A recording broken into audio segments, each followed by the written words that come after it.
Well, hello everyone. My name is Alejandra López. I wrote and directed a short film called The Bouquet that screened last year at Salute Your Shorts Film Festival. And I'm here right now with Malona Badelt. I hope I said that correctly. Let me just, woohoo, there she is. She is not only the writer and director, but she produced a wonderful documentary called Mateo's Story. I was gonna say it in Spanish. O La Historia De Mateo as well, for the Spanish-speaking audience. And here she is. Here's Maloma. Hi, Malona. Thank you for joining us, by the way.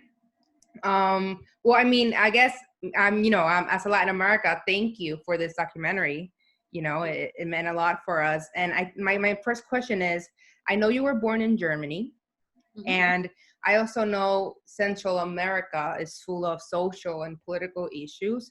And I was just wondering, what made you decide to tell, not only a specific story, but a one in El Salvador? Like, what made you be that precise about that story? Sure, that's a really, it's an angle of a question I don't think I've had so far. I think what draws me to filmmaking or to storytelling, are character-driven stories, and ones I feel don't usually, get the light of the day. We read numbers, we hear numbers, we listen to NPR, we read the newspapers, but when you actually are in it and when you really see it, it's a whole different level of emotional involvement and realizing, crime against humanity. And for me, this story was one of them. And maybe in some ways, even though I didn't really think about that at the beginning, but in some ways I feel that there was a parallel, or I see now that there might be a parallel in growing up in Germany and, and studying what happened in the Second World War over and over again, because you do when you grow up in Germany. And some of the tactics used back then, which were just so horrendous, just still bring chills to me when I see a similarity in tactics being used today. And I think taking children from parents belongs into that category. It's just something that you don't do. I understand that immigration might be a hot topic, that it's something that there is no easy solution to. I don't think this is anywhere close to a solution. I think it just, it makes it much worse, because we're basically putting the people who are most vulnerable, that is children who can't even talk or speak in some, and then in some instances, and then even for the ones that are a little bit older, under such traumatic circumstances, that we have years now to try to solve, if we can, to see if we can help them to have somewhat of a normal life. And maybe that's what brought me to the story. It could have been a story not necessarily from El Salvador. It could have been Guatemala. It could have been Mexico. It could have been, it's really, I think, the humanity of the project just that ripped me out of my current world and said, I need to try to stand up for these people. So how did you meet Mateo's family?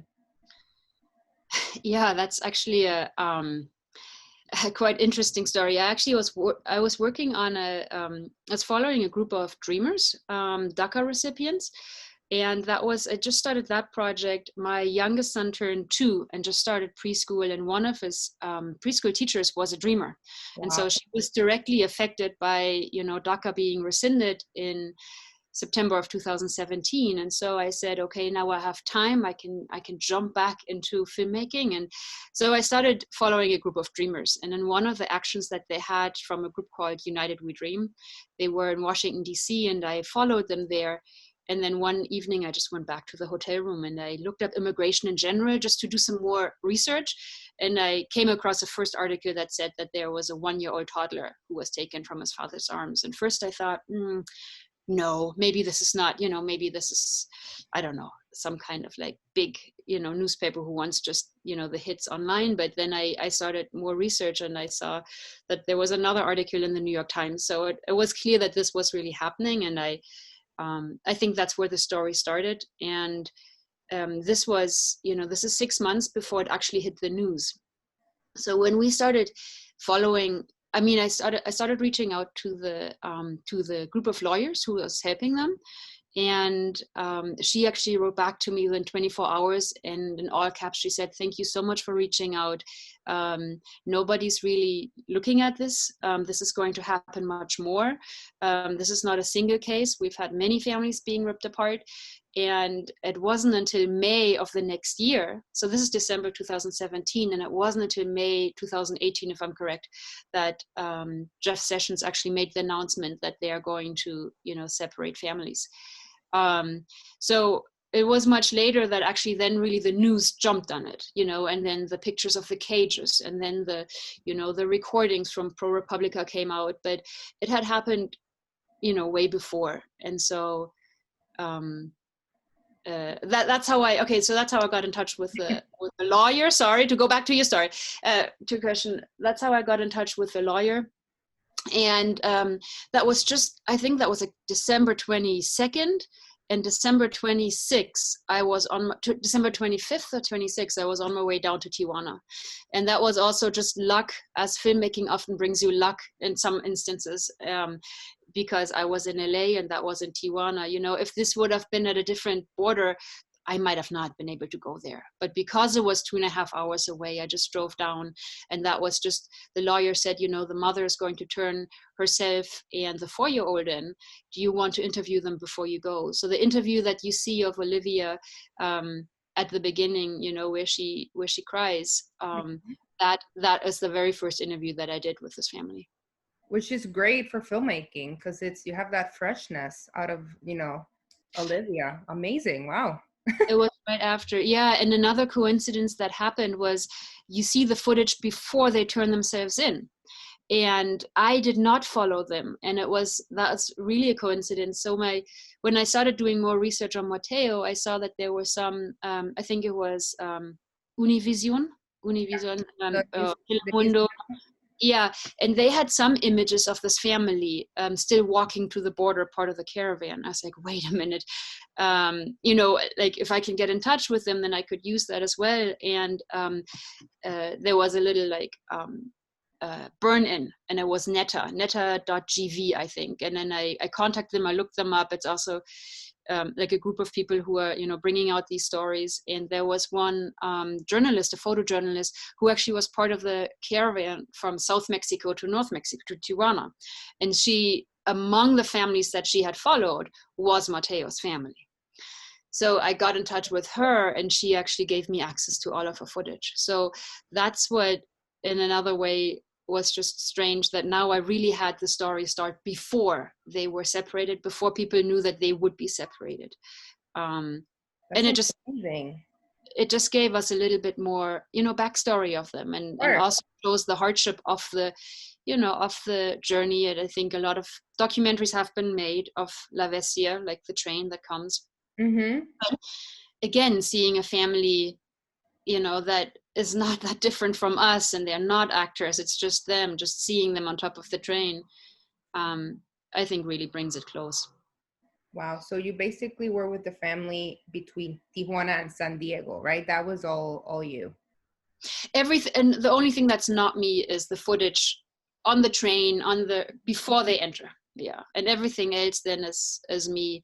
The interview that was done with Jose while he's in detention, that was also a different organization, human rights activists, like organizations that are trying to bring the voices out of people who are, detained for the reason of coming to the country, but doing it legally. These are not, I think that was also one of the biggest things I wanted to bring out. These are not the people, who are coming illegally, even though I'm saying, even if you come illegally because you're fleeing so worse conditions that you have to fear for your life, you should never take the children. It doesn't matter. You should just never take the children away.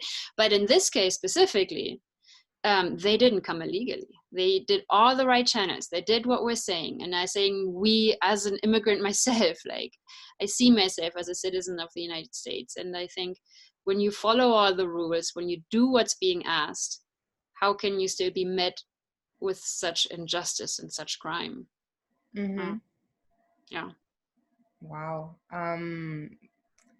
Yeah, I mean, I liked it because, like you said, we've had I mean, at least, you know, that image of children on trains, but your documentary just goes in a new way in that sense, because this is all barely kind of new, you know. So I really like that freshness, that point of view. And it's and again, it's, I mean, look at the title, it's from a shoulder's point of view, you know. So we got that new perspective. So yeah, I mean, yeah, it was great. Thank you for doing it, Malona. Thank you. I think that those are all the questions that I had. I wanted to ask you if you wanted to say something else to the audience after they watch your powerful documentary. Thank you. I don't know. I think maybe it's good sometimes to look at an issue that is that you feel that you have a certain perspective on from a different light. I think in general it helps us all to not make a judgment too fast. But yeah, I think maybe in general, as often people ask me, a question that I often get from the audience is like, how is he doing now? And I can say that he is back reunited. If you would just meet him today, he seems as a completely normal, you know, he's about to turn 4, I believe. He's you know, he has, you know, assimilated, like, no, I mean, he, you know, he's normal in a way that you wouldn't sense that he isn't. But I think having had interviews among people, like there's one Dr. Jack Shonkoff, he is at Harvard University. He really brings home the point that a lot of these things, the traumatic experience in childhood, have an effect in later life. And not only, you know, traumatic as in like psychological effects later in life, but also physical remnants of what happened to you will come back after you later, when you're 20, when you're 30. These kids who have had this trauma that is, you know, that we purposefully have done to them, that we didn't have to do, but that what we inflicted on them now can have a result on, you know, that they're more likely to have diabetes, that they're more likely to have heart problems, that all of these different issues that physically will affect them and their life, they can't be avoided. And I think one of the biggest things to understand is this is not something that has stopped. This is still going on. We are still separating families. And if there's anything that you can see that you can do to stop that, if you feel that that's not right, then I don't know, be active, raise your voice, do it, go and vote, like go and see, not only nationally but locally, like do something against the things that feel like, if that would be you, if that would be your family, what would you hope other people would do for you? I do have one last question, if that's okay. Yeah. Because I know a lot of independent documentary filmmakers are going to watch this interview, and obviously the short. And I just wanted to know, I mean, I'm pretty sure that they might want to ask you, you know, how, as an independent filmmaker, how is your process of funding, of obviously getting the crew, and how do you know, like, what, obviously, you know, the world is so huge, but how can you find your voice and the stories you want to tell as a documentary? Because that's how powerful you guys are. I'm pretty sure people are going to have that question in mind, and hopefully you can answer them. Yeah, I try.